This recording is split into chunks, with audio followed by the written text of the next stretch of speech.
Hello team, welcome back. Whether you're on the Built for Coaches podcast or whether you're here on YouTube, this isn't my usual setup, to be perfectly honest with you. I couldn't be arsed getting the full camera out, so I thought this'll do.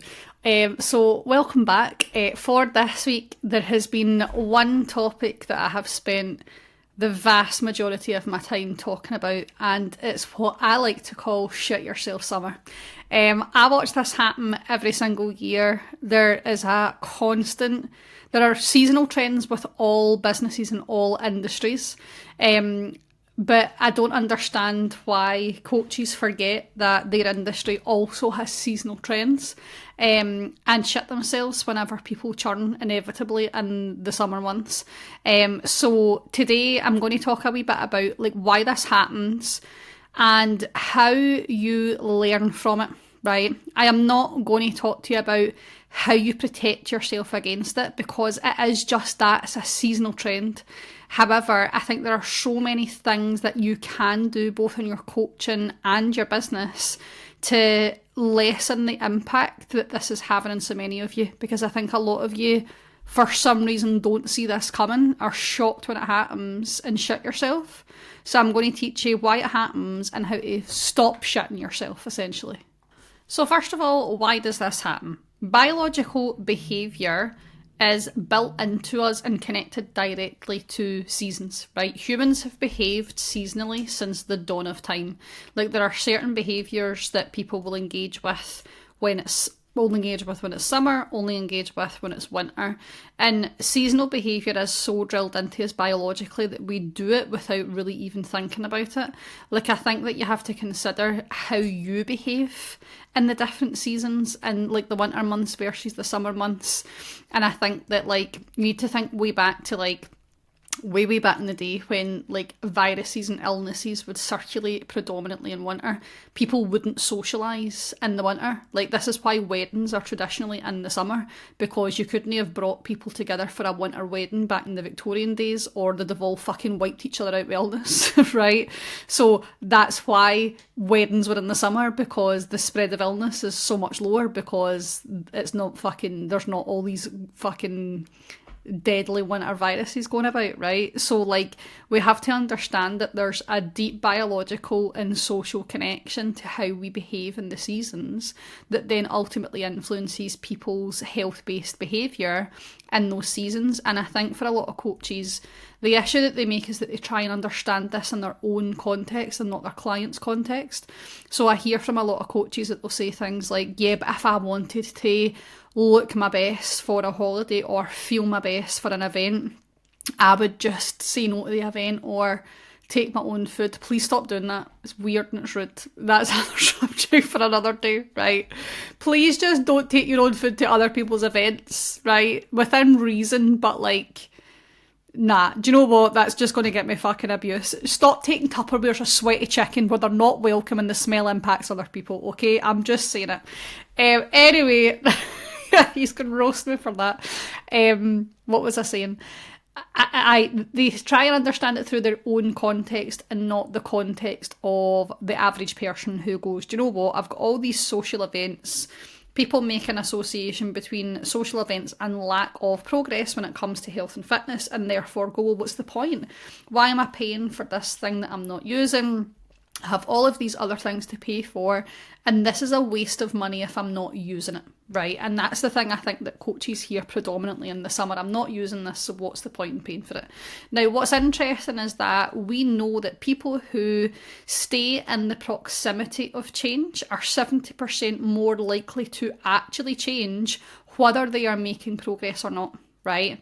So by choosing to stay engaged in the coaching process, even if they don't make progress, tangible progress towards a goal in that time, they're 70% more likely to succeed overall by simply choosing to stay engaged in change, right? That is a really, really important statistic for your clients to understand, because I think the definition of progress and the lack of expansion of the definition of progress from coaches is what puts clients in this frame of mind. Because then the retort from most coaches would be, but you can still make progress, right? They probably don't want to, But that's because we've not expanded the definition of what progress actually means in this context, right? So that's a really important point to make. People who are working with you for fat loss, if they recognise that fat loss is going to be unachievable with the amount of things that they've got on, they want to go balls to the wall, they want to have a drink, they want to eat freely, blah, blah, blah, and that's the definition of progress, and you tell them you can still make progress, but that progress requires sacrificing the thing that they want to do, then that kind of progress is not accessible, right? So we have to take it off the table and define a different kind of progress. And I think that what you have to recognise is that your clients will mirror your thinking and your behaviour, right? And I think a lot of coaches overlook and underestimate the impact that this has, where I speak to a lot of coaches who really want their clients to focus on a wider definition of progress, but you don't, right? So if you're not focusing on it and you're not reflecting it back to them and you're not highlighting it, then they're not going to take notice of it either, right? Now, this is not to say that, I know there are loads of coaches who do this, and clients will go, yeah, but this is what I want, right? Like, I'm fully aware that for some people this is harder than others, right? But this is why I think this has to remain one of these things that are a constant point of conversation and coaching. Because if the client is talking to you about making fat loss focused progress, we understand all of the conditions that have to be in place, right? We all know, you and I, we're all friends here, right? We all know that fat loss happens as a byproduct of getting every other thing right? And I have always said that, and talking about my own personal fat loss journey, fat loss only comes to me when everything else in my life is taken care of, and then it is accessible. Many people see the process of fat loss as the entry route, but there are so many barriers to actually get that they don't take care of, that they try and white knuckle it, and it doesn't work, right? So we know that the conditions have to be present in every other area, meeting all of the other basic human needs, and then fat loss happens as a result, right? What happens for so many people is that when they're not focusing on meeting their basic needs and they're focusing only on what facilitates fat loss, they often then put themselves in the position where what they actually engage with is totally counterintuitive, right? So because they're white-knuckling fat loss, they're sacrificing sleep to get up earlier to cram in additional training, right? Putting additional stress on their body, making them hungrier, and therefore undoing any ability to fucking achieve fat loss, right? They're sacrificing their time spent at social events because they're focused on fat loss, but then they don't take care of their social health, and they're depressed, and they're sitting on a Saturday night instead of going out with their mates, and so they just fucking eat a jar of Nutella. So what happens so often is that what people think is the access route to fat loss is actually the complete wrong path. And when we can encourage people to think more about meeting their basic needs, right, we can use that frame flexibly dependent on what the focus of coaching is and how that changes. So we know that we need competence, autonomy, and relatedness, right? Those are our three human needs, right, as per self-determination theory, that have to be present for anybody to make progress with anything, okay? So that's why when your clients say to you, listen, I want to go balls to the wall over the summer, I want to enjoy myself, I want to have fun, I don't want to worry about not making progress, so I'm not going to use this coaching, right? Therefore, I think I should just leave and come back after the summer, okay? What you have to respect here is that that is an autonomous decision. And what a lot of coaches do is try and challenge the person's autonomy as if they don't know what's best for them, which is, oh, well, you think that, but you're going to come back in the summer and you're going to have fucked it and gained weight. I know yous wouldn't say it that explicitly, right? I'm paraphrasing here. I know that yous would say it, or I'd hope that you'd say it in a much more professional manner. If you're watching or listening to this, I know you would say it in a more professional manner, right? But that is the challenge. Think about what will happen over the summer. If you're not in coaching, things could go Pete Tong and you could go back in a worse position, which is absolutely a possibility, right? And a reality that people need to face, okay? But what that does is that's a direct attack and an autonomous decision. They're saying this is what's best for me, and you're saying no, this is what's worst for you, okay? So we've got an immediate clash of heads here. because what you're saying is counterintuitive to their basic need of autonomy, right? So what we need to do is work with the basic need of autonomy and help them to understand they are in complete control over their decision making, right? So let's look at that through this lens. Okay, so let's look at the fact that you don't have to surrender to the summer, right? You don't have to say, oh, summer's going to be a fucking write-off, I'm just going to gain weight, it's going to be wild, blah, blah, blah, so I may as well just surrender now.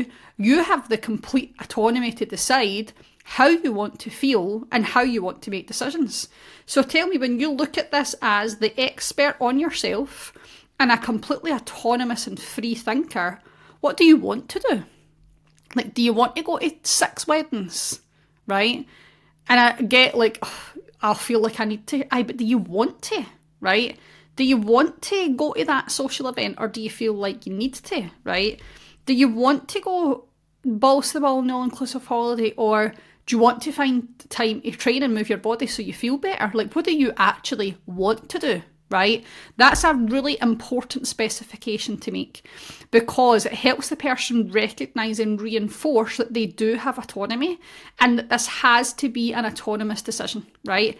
If it is the autonomous decision of, I want to eat, drink and fucking be girls gone wild, then that's fine, right? We know it's not a reaction, it's a decision, okay? However, it's a really important point to specify, because what they might be doing is going, well, last summer I went fucking balls to the wall and I tried to make progress and I couldn't, so this year I'm just not going to try. I'm going to surrender, right? But we have to help them recognise that surrendering is not a choice, it is not a decision, it's a reaction, okay? So that's the first point that we want to consider. Is this a decision, okay? Or is this a reaction? Are we choosing or are we surrendering? If they recognise, actually, I do have choice here, right? Then we go into that, create the plan with them. You can use our ticketing system. You can use our gears model. You can be creative and dynamic about this. I was speaking to our coaches about this morning. I took them through a task which was about thinking creatively and with no limits about how you would improve the coaching experience for your clients. People come up with some fantastic ideas by just thinking outside of the box of the process and what works. Because if your process isn't working, what do? If you've got one process and one method to the goal and that stops working, then what do? We blame the client, we blame ourselves, we sacrifice the goal, right? We don't have to do that when you learn how to think dynamically about meeting people's needs in the way that they need to be met. So the next one is competence, right? People have to feel like they have a level of competence in life. They have to feel like whatever it is that they do, they know what they're doing, right? Now, this doesn't mean that people lack the capability of being a beginner, but they do have to feel competent in certain areas of their life or be working toward developing further competence, right? So this is a great opportunity if this is someone who says, I fucked it last summer, I went off the rails, so there's no point in even trying, right? What we have to help them recognise is, let's look at the competence that you have managed to demonstrate in X amount of time of working together, right?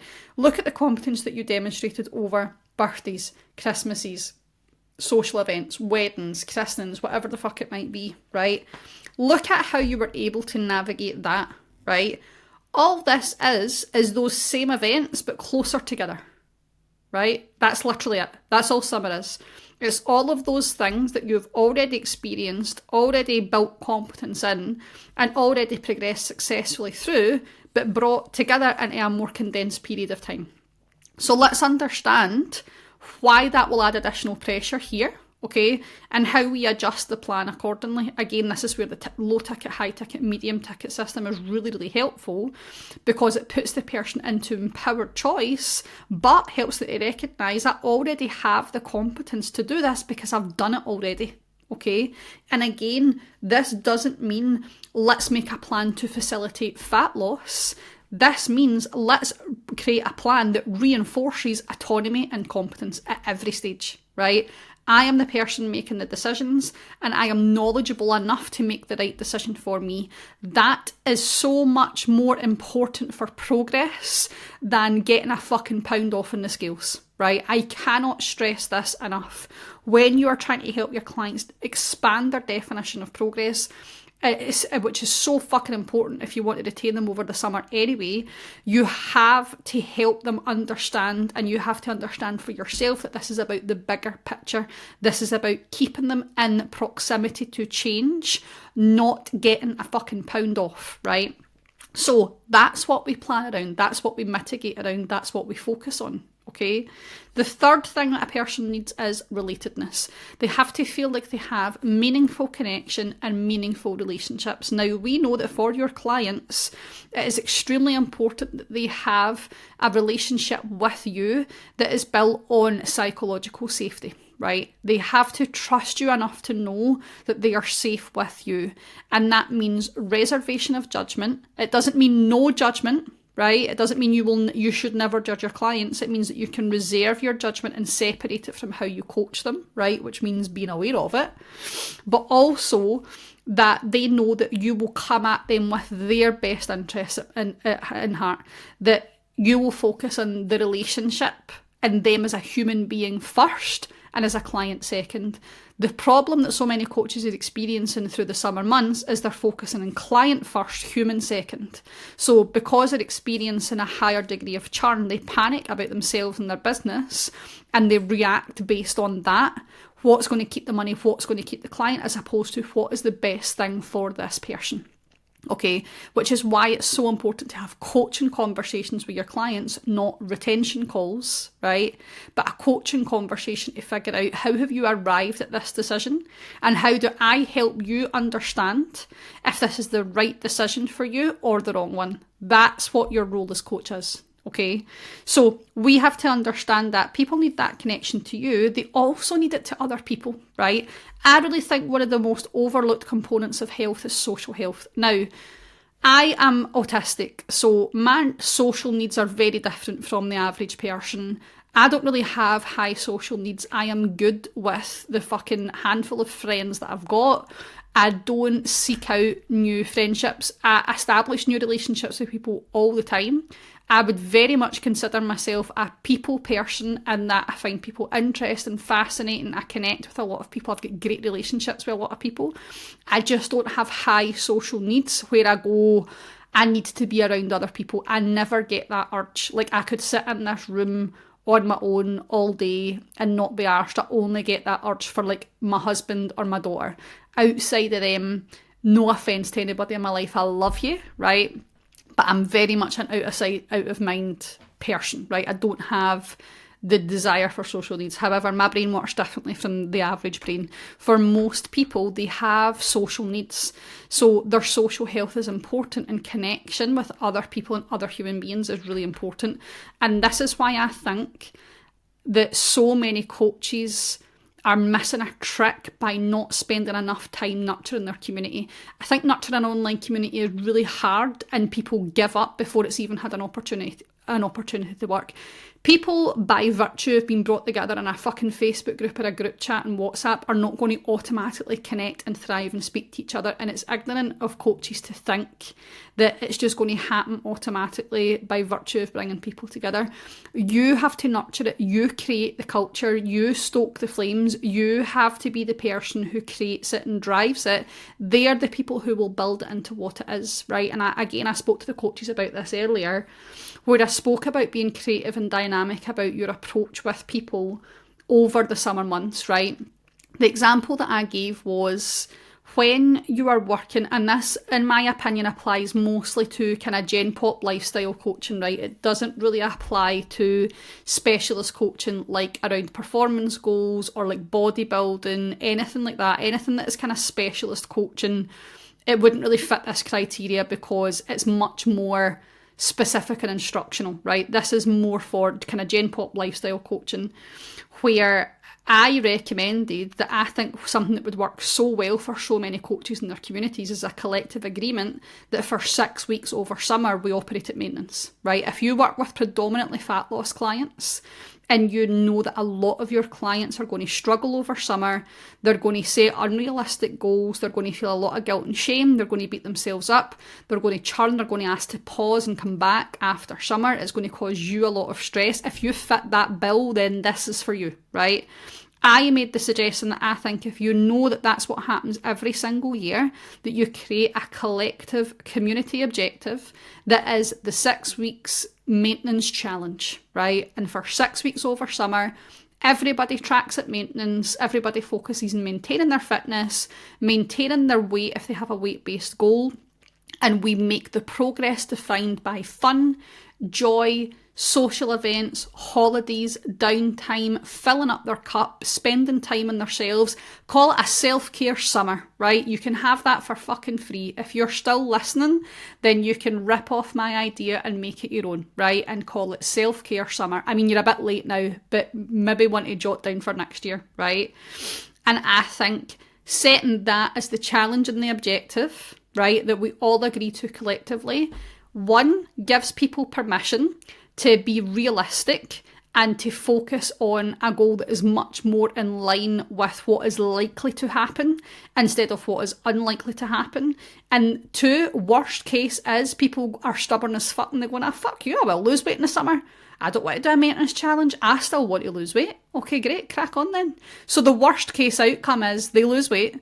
And well, the best case is they maintain. No, what am I trying to say? Best case is they lose weight, worst case is they maintain, right? And I just think that makes so much sense psychologically when you look at how people are likely to behave anyway. Like, please do not expect your clients to defy biological reality, and don't put that expectation on them either, right? Free everyone of that. And when the focus is in progress in other areas, then there is value in remaining in the coaching, because it's not, there's nothing here for me to use, so I'll pause and pick up later. There's an active thing for them to use. It's a great community nurturing tool because we're in it together. They don't have to suffer in silence with the guilt and shame of not progressing when we've all made a collective agreement that we're going to have a different focus and definition of progress right now. And if they don't want to do that, then crack on. Right? But this is the community event that we're running. It's a fucking self-care summer. I think that's a great idea. I would buy that, right? The second thing that I spoke to the guys about, especially from that community perspective, is that if you want people to be engaged in the long haul and the long-term process of change, it has to be constantly evolving, interesting, dynamic and fun, right? The place that a lot of coaches are going wrong is they're talking about the long-term commitment and they're trying to sign people up for 1 year of the same thing day in, day out. The brain likes certainty, but it does not like monotony, right? And you have to recognise that any of you, myself included, who engage now in monotonous behaviours find joy in that monotony because we've done it for long enough that we're living with the reward, right? I am absolutely good with eating the same fucking boring meals. I'm absolutely good with going to the gym and doing my same training at the same time every single week, right? We're all good with that because we've done it for so long. We are living the reward, right? Until people are living and reaping that reward and making that connection, you have to keep their brains engaged by short, sharp rewards, okay?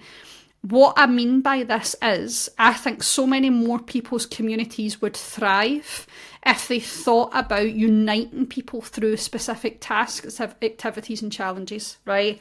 There has to be something in it for them.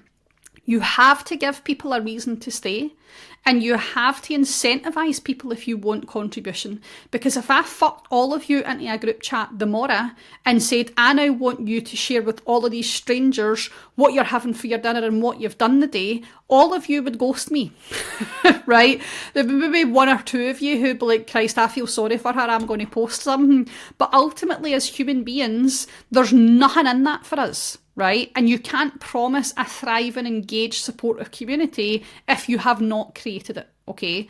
So when I'm talking about things like that, I'm talking about look at the year as a whole, right? Look at how people behave, look at how your community behave and respond to certain things, look at how they make progress, when they make progress, when they don't make progress. If you do performance goals, make an events calendar, right? And have specific challenges leading up to certain events, right? Like, focus on how are people behaving seasonally, what incentivizes them, what are the things that we can do collectively. Can we do fucking Steps September, right? Can we do no bad talk November, right? Like, get creative with it and think about it. Have different themes and focuses and challenges. It doesn't need to be every single month, right? But incentivize people to contribute. Put something in it for them. Keep it engaging and dynamic. Get everybody in September and say it's fresh slate September, right? Here's our new challenge to get everybody kick-started after the summer. Great. I've really needed a fresh start. I've really needed something new to focus on. It feels like a new beginning of a process that they're already inside, right? I cannot tell you how necessary that is for people's reward perception in the brain. And even something that is the same thing, but repackaged and tarted up to look a bit different, right, is so appealing to people when they're stuck in the monotony of long-term change. Okay, I cannot recommend it enough. And similarly, incentivise people. £25 fucking cost a gift card for the person who does the best. You can put it through as a business expense. It's minimal to you. That's like crack to people, right? Simple things like this show that you have continuous energy and interest in your community, but that there is something in it for them. You cannot just bring people together and expect them to create it. You build it, they will come, but you absolutely have to stoke the flames. This is your business. You get to design it however you want. And I think for so many coaches, if they spent less time panicked about the problems like summer churn and more focused on thinking creatively and dynamically and energetically about how can I make this better? How can I take this good thing to great? What brings me joy inside of my business? What lights my fire? What do I love to do? And how do I do more of that? Because when it's something that you love to do, you're going to do it better. Stop shackling yourselves to the fucking dungeon of content, right, every single day, and break things up with dynamic thinking, creativity, freedom. It's yours, right? You get to decide what you do with it. And I think if you're really thinking about people having a fantastic experience, a connected, strong community, like these are the coaches who survive over summer, right? Because they have built something so robust, people don't want to leave. People see the value in being there, even if they're not making progress. If people are telling you there's no value or point in me being here, I'll pick it up after summer, it's because there's no other reason for them to stay. You have to give them a reason to stay. So this is less about how do I retain people over summer and more about how do I build something that focuses on meeting those three basic needs all of the time, plus using my own creativity and my own learning experiences from previous years around how to make this somewhere that people want to stay. And the recognition that I'm going to support them to behave seasonally instead of expect them to fight against it. These are the coaches who will continue to survive and thrive through the different seasonal trends. And recognise, like, to close this session, please recognise that all industries have seasonal trends. There's a reason that you cannot walk into the shops in July and buy a fucking winter coat because nobody's buying them, right? So nobody's selling them. Every industry has seasonal trends. When I walk into Marks and Spencer, they're not trying to sell me meat, 2 veg and gravy at the front door. They're selling me barbecue shit because the sun's out, right? Use some common sense here to recognise that every single industry has seasonal trends. So work with it instead of trying to consistently fight against it. But most importantly, it happens every year, right? So take the data, take the lessons and do something with it now for next year, not a month into it happening next year when it's already too late. I hope you've enjoyed this. I hope this has been useful. Give me a wee comment down below if you have any thoughts on this or you want to ask me for any ideas. I should really start charging for my ideas, but I seem to give them all away for free. However, if you would like priority access to my secret stash of ideas and Mark's as well, we actually, as of today, have 7 places remaining for our Built to Coach members group. We are launching this on the 21st of September. The last 7 spaces that we have available are locked in at founding members rates, so it's a 33% discount on full price, locked in for life. No commitment, it's a monthly rolling contract. You can leave whenever you like. You also get free access to our event in Glasgow on the 4th of September and full access to Archie OS, which is our full systems dashboard that basically runs everything in your business for you that's annoying, that takes up all your time and wrecks your head. It just does it for you. you. It's fantastic. So we are running this offer for these last 7 places. Once they go, and the price goes up. If you are listening to this and you resonate with any of this and you think, wow, that would be really useful for me, this is a no-brainer for you. Okay, so if you comment below priority or you message me on Instagram, in fact, DM me on Instagram, that's probably the best place, because I won't lie and say that I check YouTube comments. I have had about 2 YouTube comments ever, so I don't check them. DM me on Instagram at coach.with.jenpriority and I will send you over all of the details. Have a cracking weekend, enjoy the rest of your summer, try not to shit yourself too much, and I'll speak to you all soon.